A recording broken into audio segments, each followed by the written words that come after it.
But looking back on it now,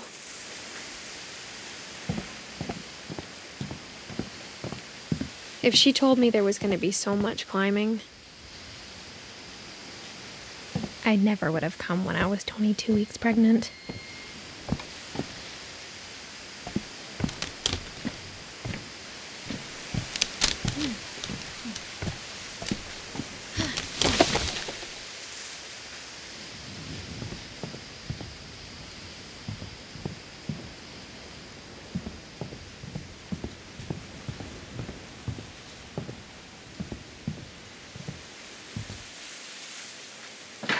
I never met Grandpa Sam, but I think he and my mom had a lot in common.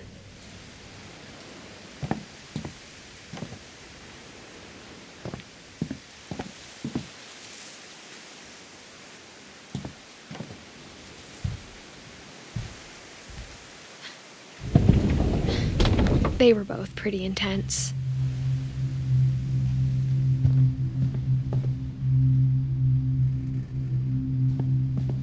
Sam spent his life shooting photos, but Mom said he got nervous being in front of the camera. I guess we're all afraid of something.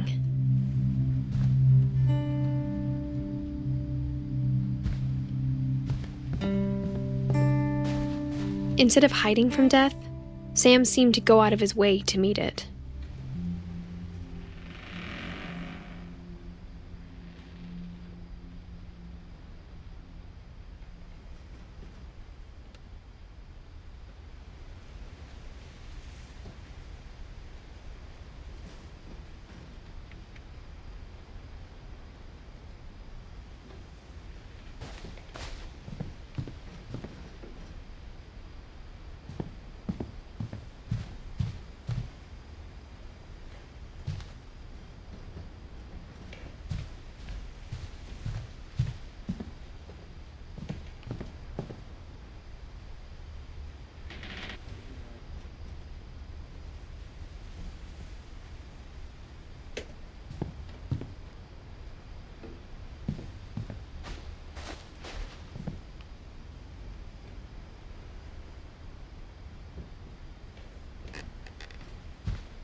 Dawn, I promise, you'll never forget this weekend. Yes, sir. These memories are gonna last a lifetime. Am I gonna have to shoot anything? It's a hunting trip, Dawn. Shooting is strongly encouraged.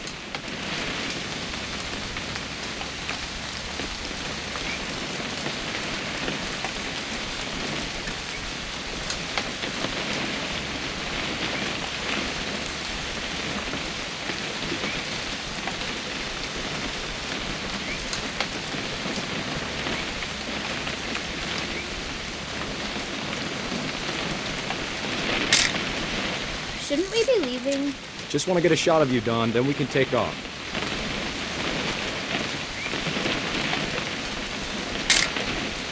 I'm over here, Dad.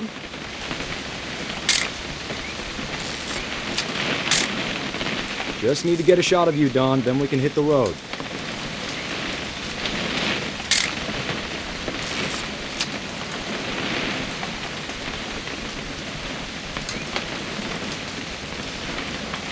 What? Perfect. It's gonna rain the whole weekend, isn't it? Please just take the damn picture. Hey, language. I will never forget this weekend, Dad. That's the spirit. Smile, Dawn. Okay, got it. I'm gonna take some pictures, okay? Just be careful. The camera's older than you are.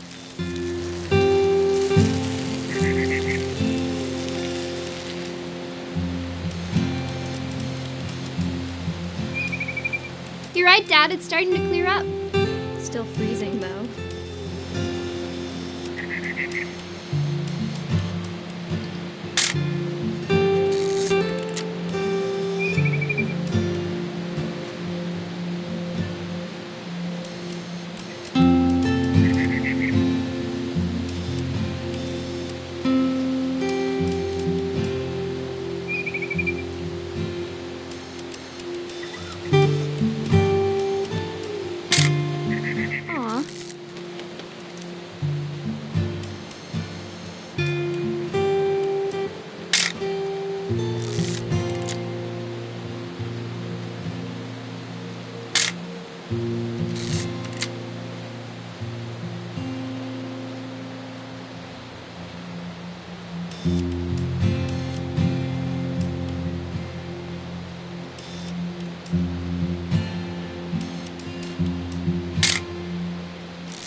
Definitely should not have drunk all that coffee.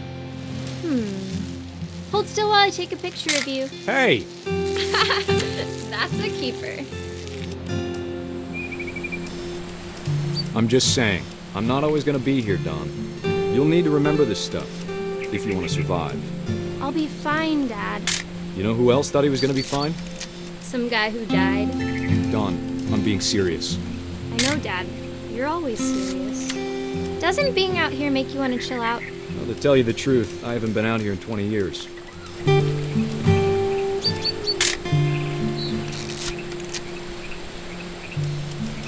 Dad! Good eyes, Don.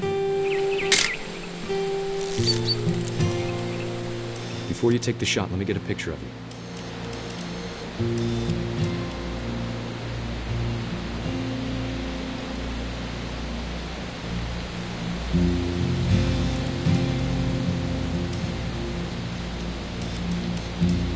Dad, I... Just... Let me get behind you. Do I have to do this? Don, you don't have to do anything. But if you want to survive, you'll need to be strong.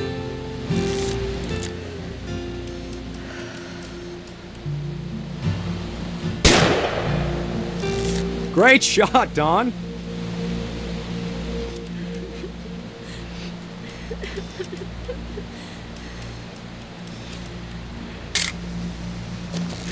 I'm proud of you, Don.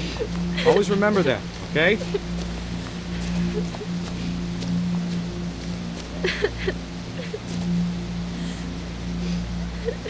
Dad, it's twitching. I think That's it's totally still... normal, Don. Just focus on the camera. Try not to think about... Dad!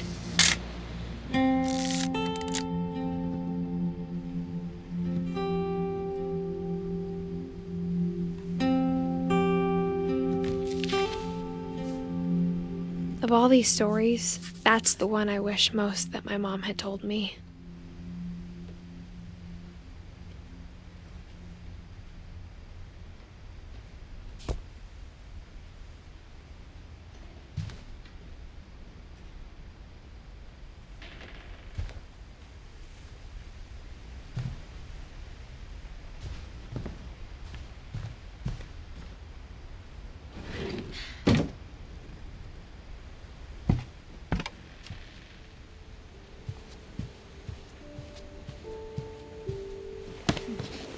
After Sam died, my mom and Edie got really close.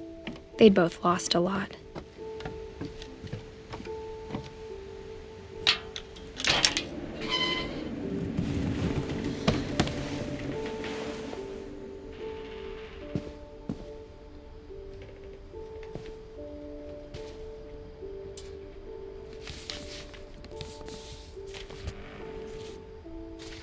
Dear Kay, do you remember the way Gregory used to laugh when he thought he was alone? Like something funny was happening, but only he could see it. I think he saw things the rest of us don't.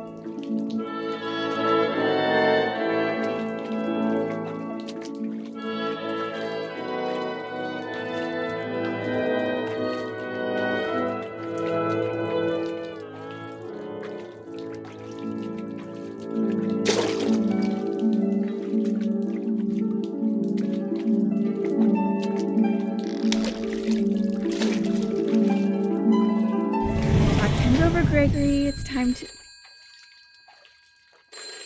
Hold on, sweetie.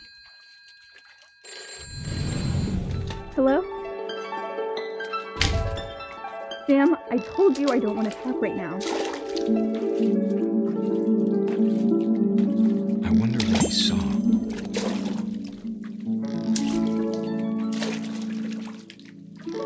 What his world was like.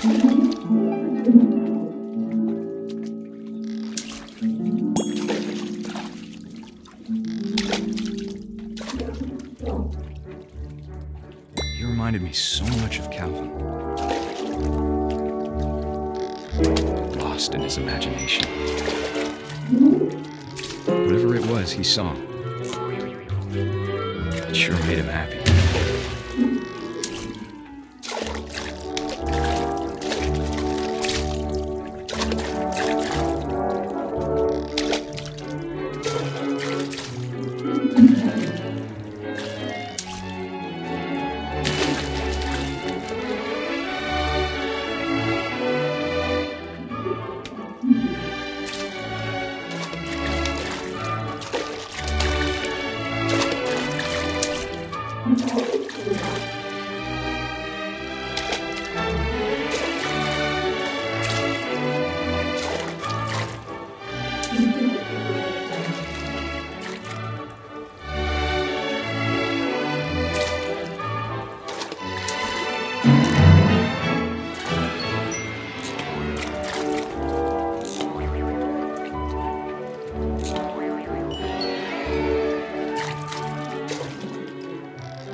I know how silly it sounds.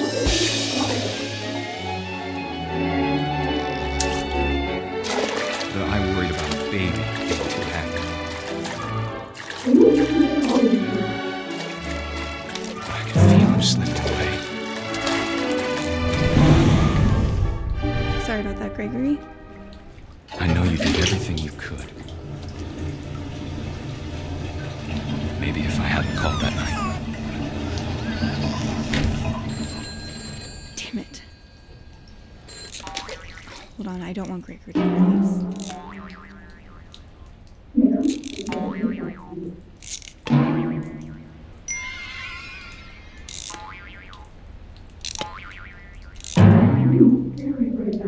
I wish he could have told us about the world he saw.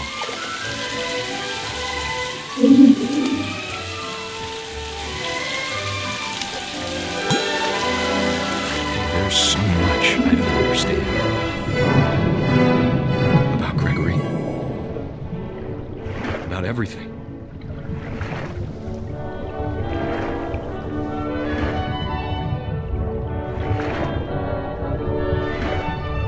But I know what happened wasn't your fault.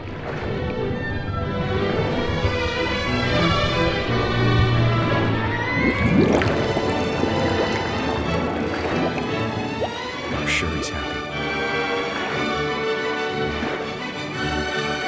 He'd want you to be happy too. Good luck, Kay. Love, Sam.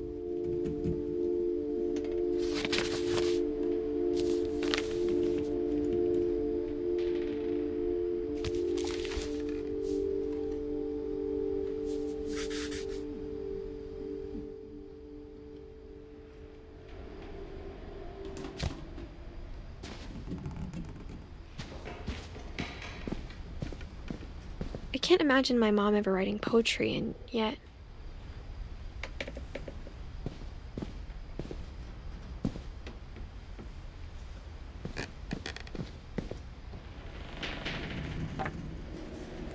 A poem for Gus, who always said the wedding was a bad idea.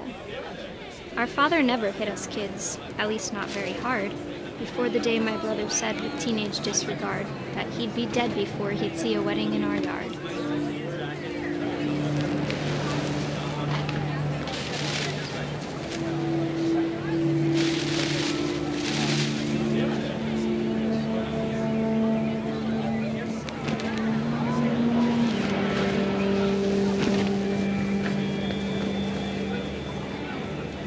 My father made him come, of course, but Gus stood far apart, just flew his kite and bottled up the storm inside his heart.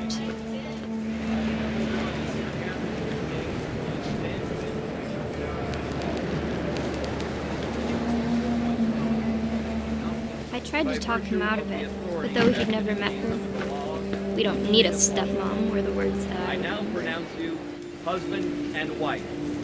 You may kiss the bride.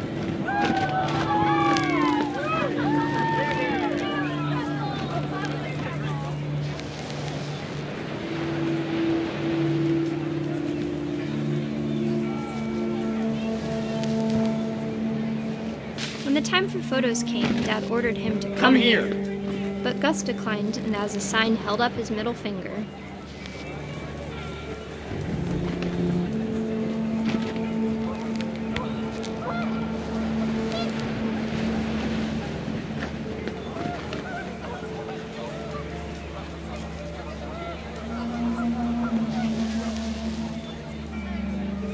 The wind picked up, and panicked geese appeared and quickly went. But all the humans did that day was go inside the tent.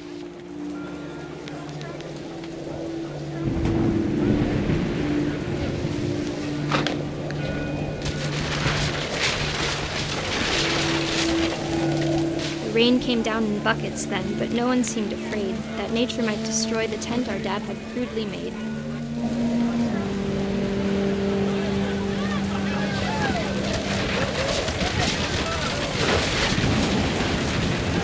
Thunder sounded much too close and full of angry power. But all my father said to this was, "Make the music louder."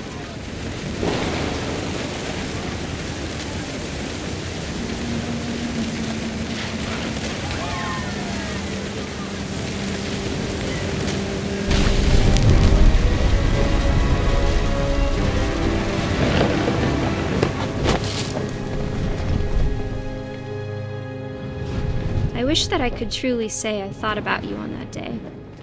Out there on the beach alone, just you, the wind, the sea, and foam. But I didn't, until we found you.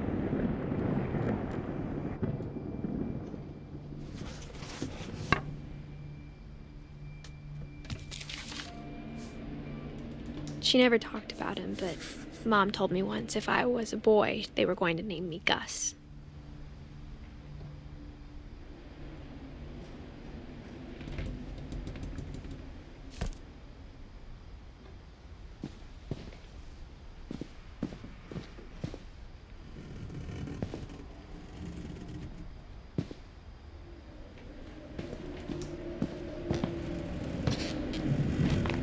My mom moved up to the loft after her brothers died. At the time, it was as far away as she could get.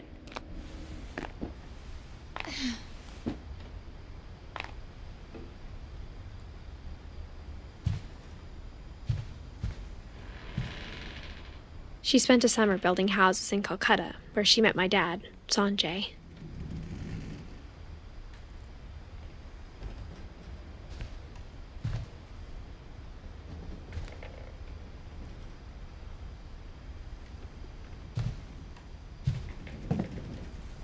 Religion was another thing my mom never talked about, but I think it helped her a lot after her dad died.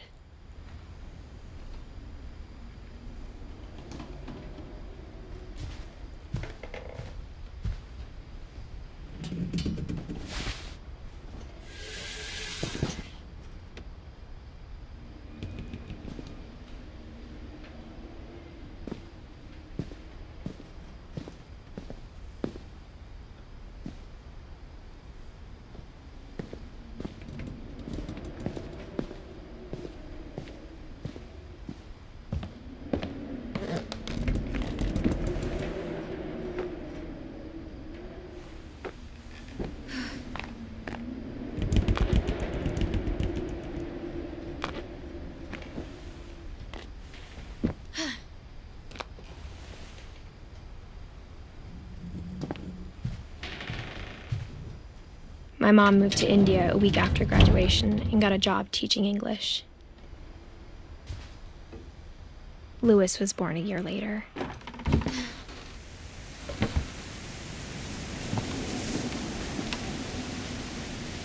When my dad died, I don't think Mom knew where else to go.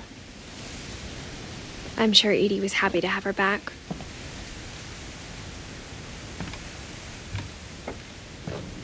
The house had to get a little bigger, but Edie was used to that.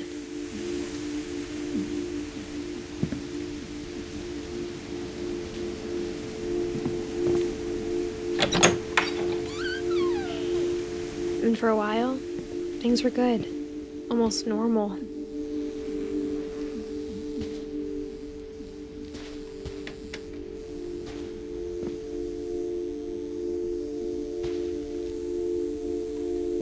but it didn't last.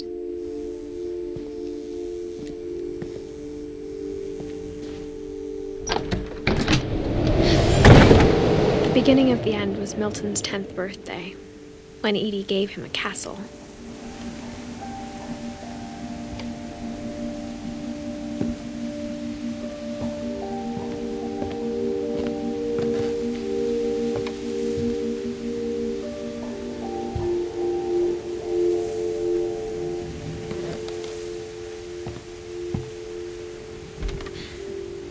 After Milton disappeared, the only thing he left behind was a room full of paintings.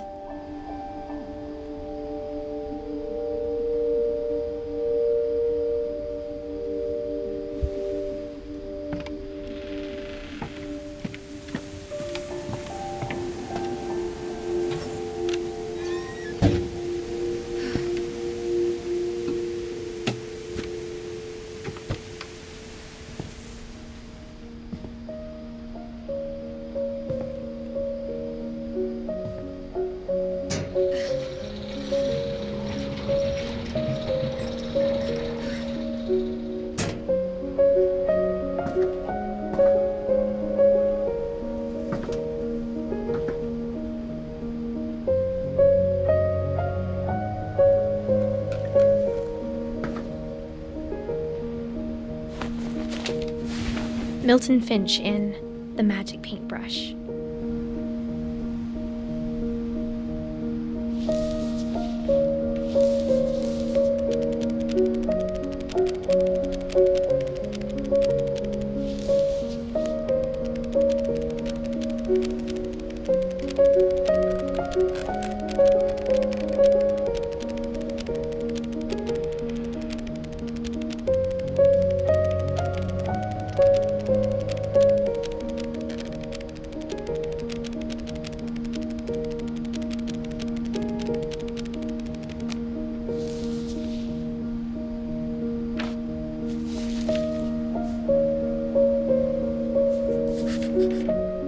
I was 4 when Milton disappeared.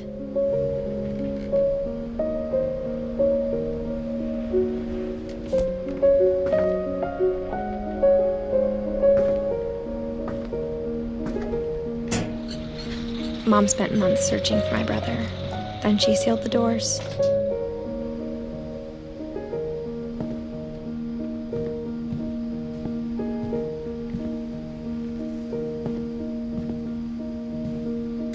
Whatever Milton had found in the house, Mom didn't want it getting out.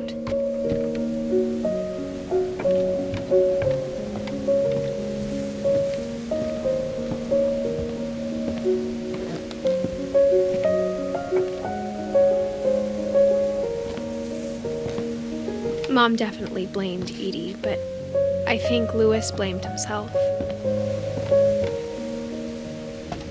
After he graduated, he just spent more and more time in his room, until Mom got him a job at the cannery.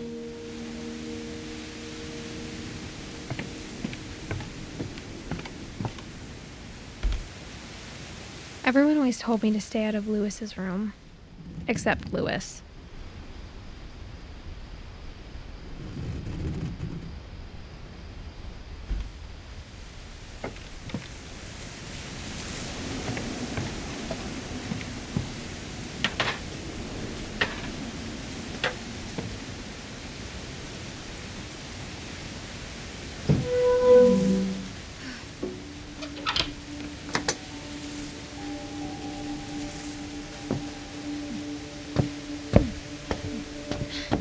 Louis's room smelled very, very familiar.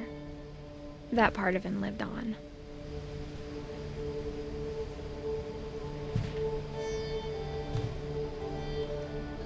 Louis and I spent a lot of time playing games together, but he was surprisingly bad at them.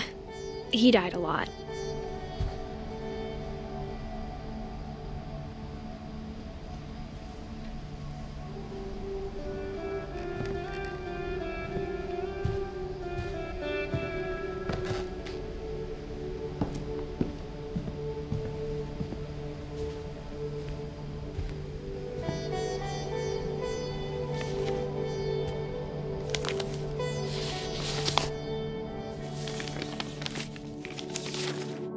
Dear Mrs. Finch, as Lewis's psychiatrist, I can understand your desire for an explanation. As I see it, the trouble began in January, shortly after we convinced your son to seek treatment for substance abuse. Newly sober, I believe Lewis first noticed the monotony of his daily life.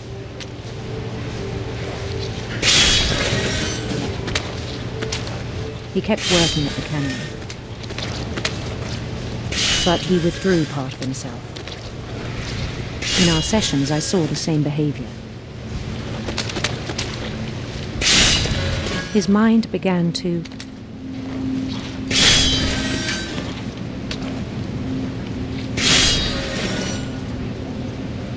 wander.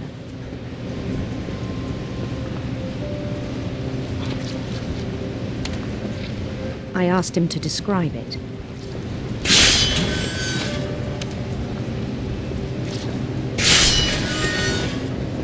He said he started small,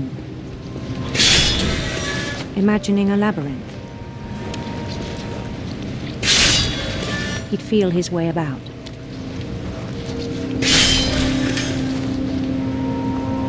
Then something moved. Bats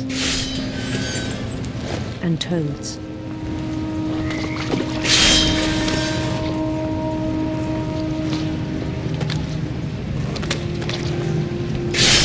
And things that have not names.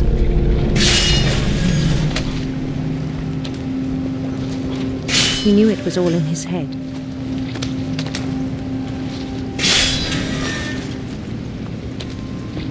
But he took it very seriously. I had hoped he'd find himself.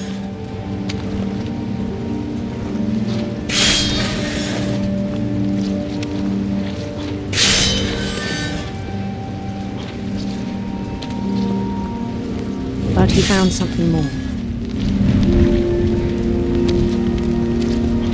I worried about him then.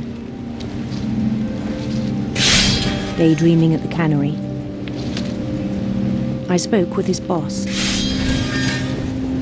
But he said Lewis had become a model employee. Methodical, tireless, focused.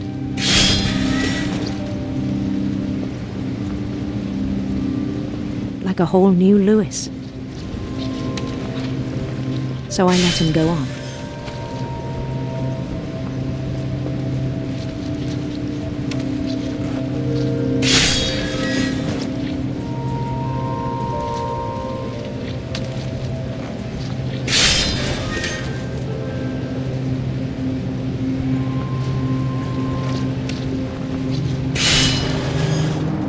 I even encouraged him. It seemed very promising at first. He told me he'd made a new friend.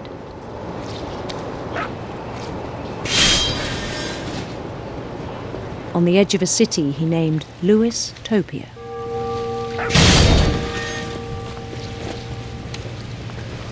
He built the city up slowly, brick by brick.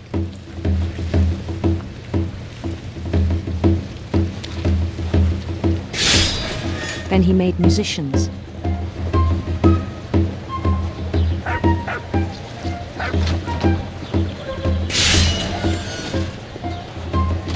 And songs for them to play.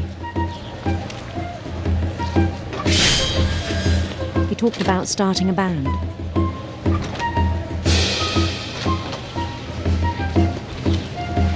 And he was always humming something. Every day his imagination grew stronger.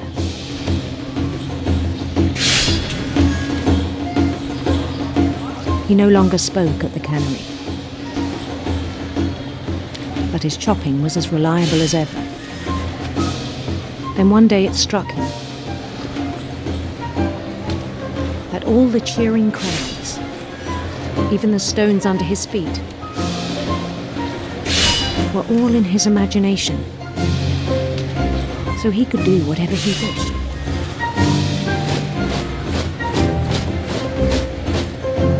He held an election for mayor.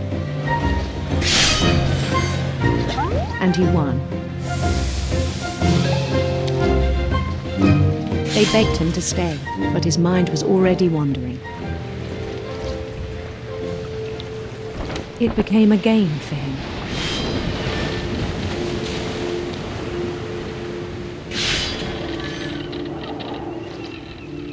He'd conquer a city, then immediately push on. New Louisville.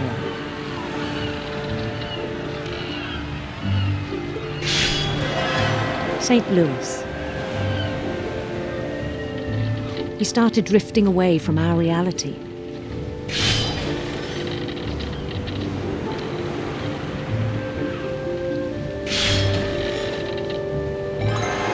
Minneapolis, until one day he forgot to go home from the cannery.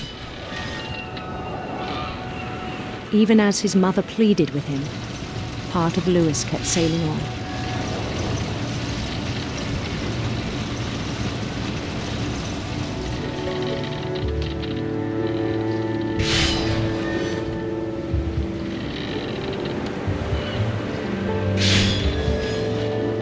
In Louisburg, he heard rumors of a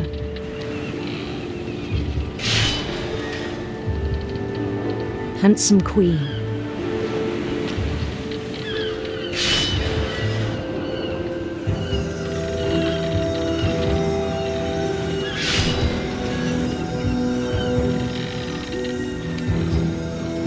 The queen was on her own quest for sinister serpents.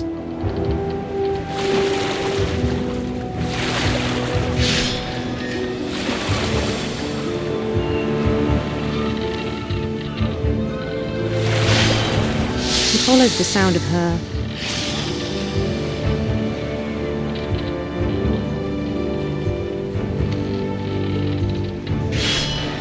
electric sitar.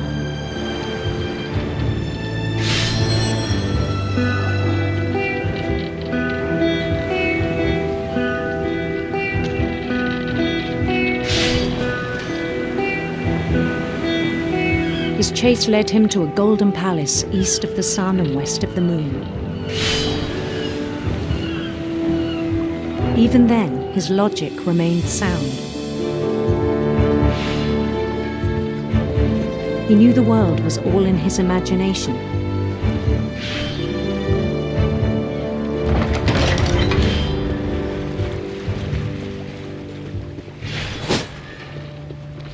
But he was so proud of having created it.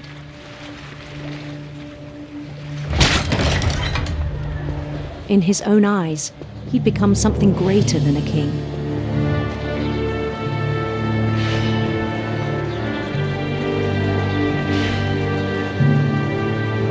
For someone who'd never known success in the real world, I think it was overwhelming. And then it struck him that the real Louis was not the one chopping salmon, but the one climbing the steps of a golden palace.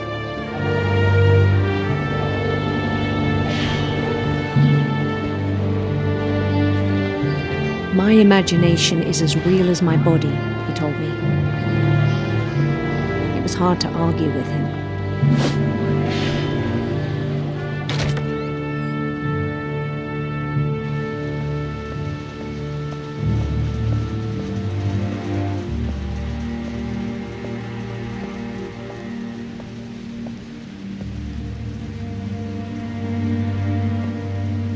He began to forget the world we know.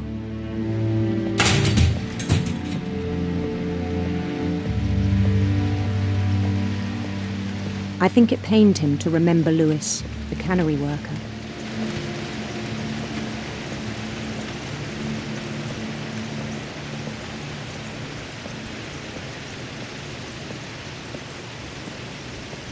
He began to despise the man with a royal contempt.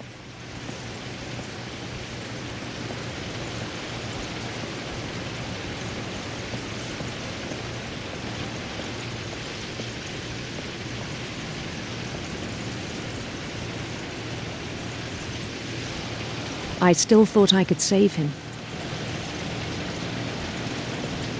Even after he said he was being crowned king over all the lands of wonder.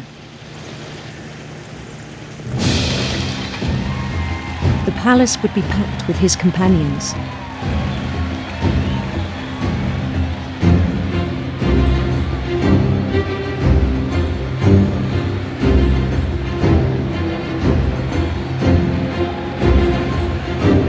including the wise Calico who had insisted on advising him.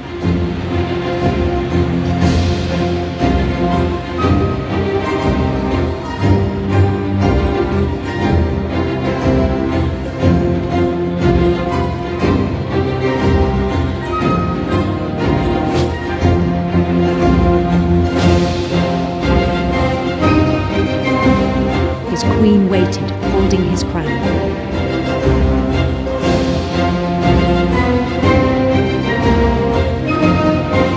There was only one thing left to do.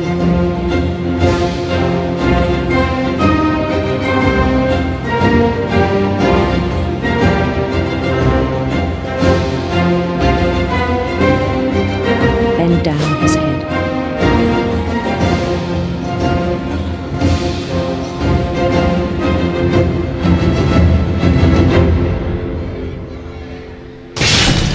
And the rest I think you know.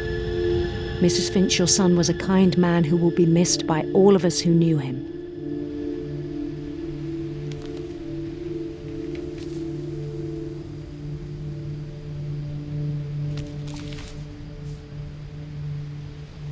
My brother was really cool. I wish you could have met him.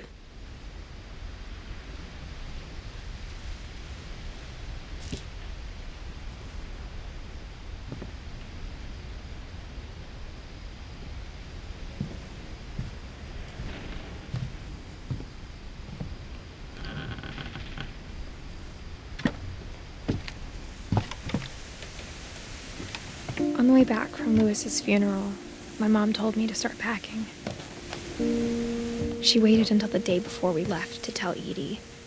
I'm not sure if she wanted to make it easier or harder.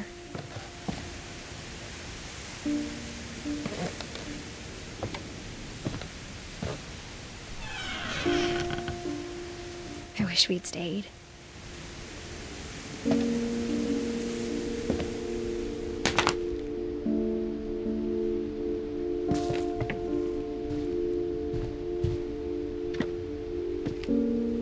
My mom ended up leaving everything behind.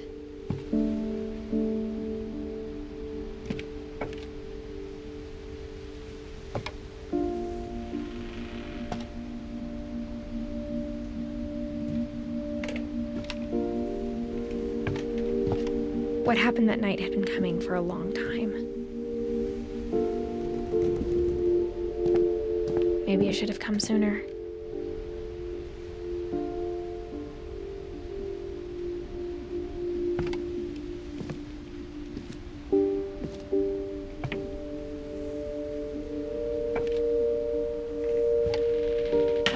But it had to end one way or another. All that's left now is to tell you about that last night.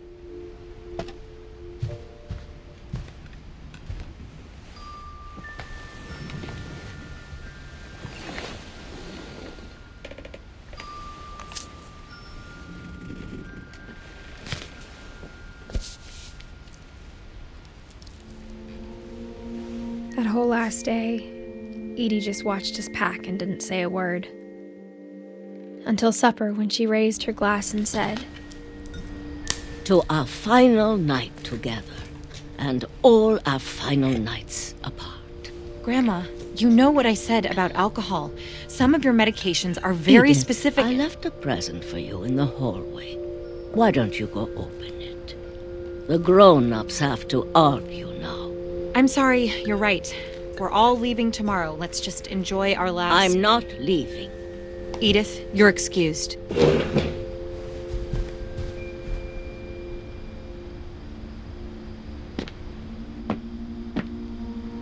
The power had been shut off that morning, but Edie always had plenty of candles. When my mom sealed the library, I don't think she knew about the other entrance. Or that Edie had a key to it.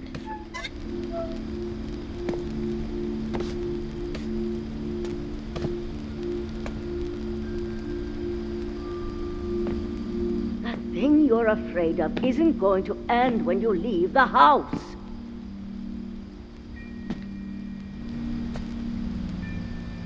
Edith has a right to know these stories. My children are dead because of your stories. I think it's best if Edith and I leave tonight. We'll have the nursing home send a van for you in the morning, okay?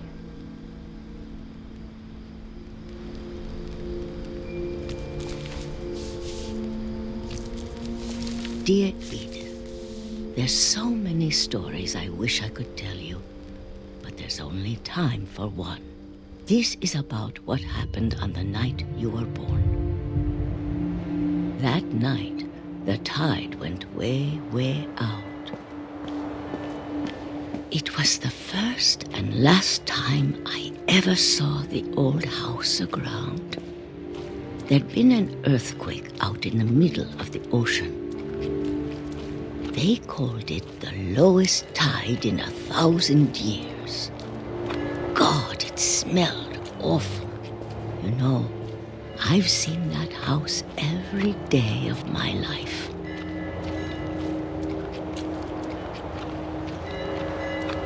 But I never thought I'd go back to it. When the fog rolled in, I lost my way.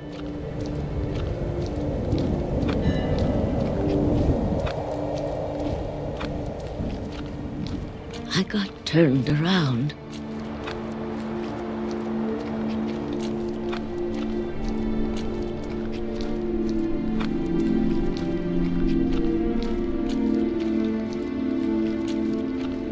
For a while, I wandered.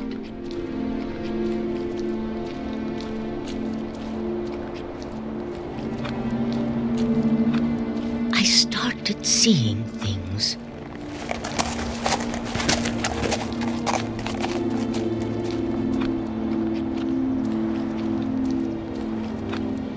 Things I'd forgotten had ever existed.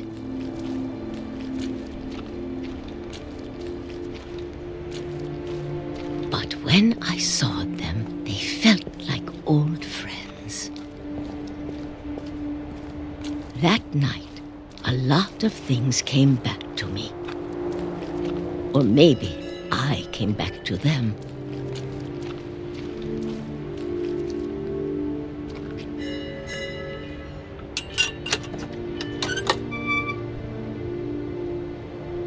Things I can't explain, but that I need you to try and... Edith, what are you doing in here?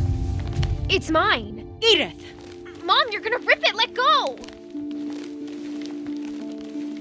I kicked and screamed, but Mom dragged me to the car.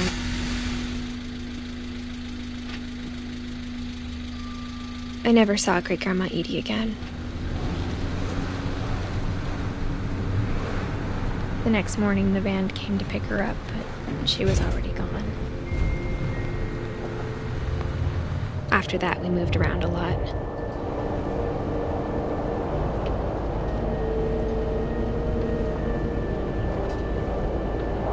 We both tried to make the best of it.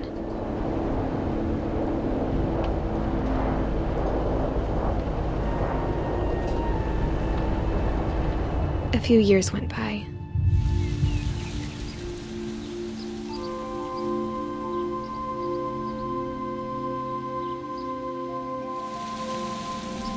My mom didn't like to talk about it, but she started getting sick a lot. The rest happened pretty quickly.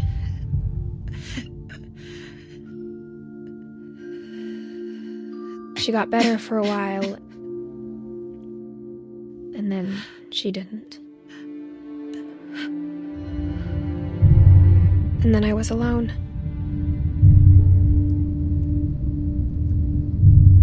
The last Finch left alive.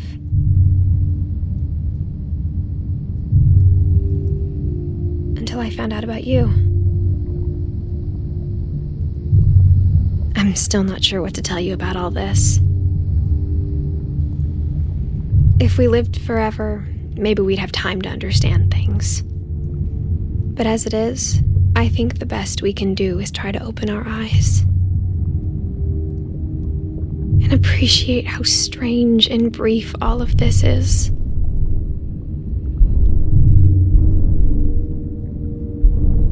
This journal was supposed to be for you. But now I hope you'll never see it. I just want to meet you and tell you all these stories myself. But I guess if you're reading this now, things didn't work out that way.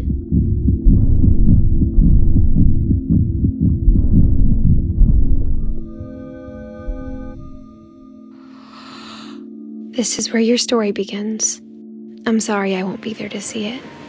It's a lot to ask, but I don't want you to be sad that I'm gone. I want you to be amazed that any of us ever had a chance to be here at all. Good luck.